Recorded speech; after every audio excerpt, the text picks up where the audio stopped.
Hello. അപ്പം നമ്മുടെ വിഷുവൊക്കെ ഇങ്ങ് എത്തിയല്ലേ. അപ്പോൾ ദേ എൻ്റെ കയ്യിലുണ്ടായിരുന്ന കണ്ണനാണ് കേട്ടോ അത്. വർഷങ്ങൾക്ക് മുമ്പ് മേടിച്ചതാണ്. ഒരു 9-10 കൊല്ലത്തിനടുത്ത് എത്തി കേട്ടോ. അപ്പം അന്ന് വാങ്ങിച്ചതെന്ന് പറഞ്ഞാൽ പ്ലെയിൻ ആയിട്ടുള്ള കണ്ണനില്ലേ, നമ്മൾ റോഡ് സൈഡിലൊക്കെ ഇപ്പോൾ വിൽക്കണ സൈസ് കണ്ണനെ തന്നെയാണ് കേട്ടോ ഞങ്ങളും വാങ്ങിച്ചത്. പക്ഷെ അന്ന് വാങ്ങിക്കൊണ്ടുവന്നപ്പോൾ തന്നെ ഞാൻ കളറൊക്കെ വാങ്ങിച്ചടിച്ച്, പിന്നെ എൻ്റെ കയ്യിലുണ്ടായിരുന്ന ലേസിൻ്റെയൊക്കെ, ഞാൻ തയ്ക്കുന്ന കൂട്ടത്തിലായിരുന്നേ. അപ്പോൾ എൻ്റെ കയ്യിൽ കുറച്ച് ലേസിൻ്റെ ഐറ്റംസൊക്കെ ഉണ്ടായിരുന്നു. അതൊക്കെ വെച്ച് ഞാൻ ഒട്ടിച്ചു, കിരീടം പോലെയൊക്കെ സെറ്റ് ചെയ്തു. അതേപോലെ മാലയ്ക്ക് വേണ്ടി എൻ്റെ ഒരു കമ്മലിൻ്റെ ഒരു പീസായിരുന്നു കേട്ടോ, ഞാനത് മാലയായിട്ട് കോർത്ത് നൂലേ കെട്ടിയിട്ടു. അങ്ങനെയൊക്കെ അന്ന് ചെയ്തതാണ് കേട്ടോ. പിന്നെ നമ്മൾ തുടച്ചൊക്കെ വെക്കുമെങ്കിലും ഇതുവരെ ആ കണ്ണനും മങ്ങൽ വന്നിട്ടില്ല കേട്ടോ. അങ്ങനെ ഇരിക്കുമ്പോഴാണ് കഴിഞ്ഞ ഓണത്തിന് ശരിയാക്കണം, പുതിയ പെയിൻ്റൊക്കെ അടിക്കണമെന്നൊക്കെ വിചാരിച്ചെങ്കിലും നടന്നില്ല കേട്ടോ. പിന്നെ ഈ ഷോളിൻ്റെ കളർ മാറ്റാത്തത്, എനിക്ക് ആ കളർ ഭയങ്കര ഇഷ്ടമാണ് കേട്ടോ. യെല്ലോയും പിങ്കും എന്ന് പറഞ്ഞാൽ എനിക്ക് പ്രത്യേക ഇഷ്ടമുള്ള കളറാണ്.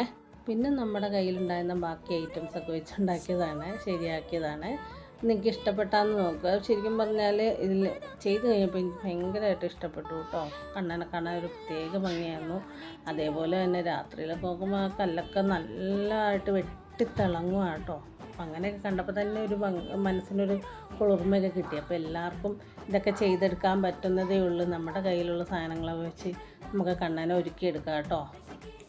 അപ്പോൾ ഈ വർഷം എല്ലാവർക്കും ഒരു നല്ലൊരു വർഷമാകട്ടെ എന്ന് ഞാൻ പ്രാർത്ഥിക്കുവാണ്.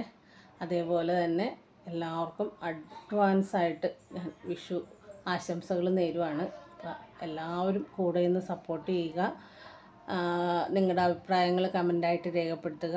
ഓക്കെ, എല്ലാവരും ഒന്ന് ലൈക്ക് അടിച്ച് കമൻറ്റ് ചെയ്യുക, സപ്പോർട്ട് ചെയ്യുക. Okay, thank you.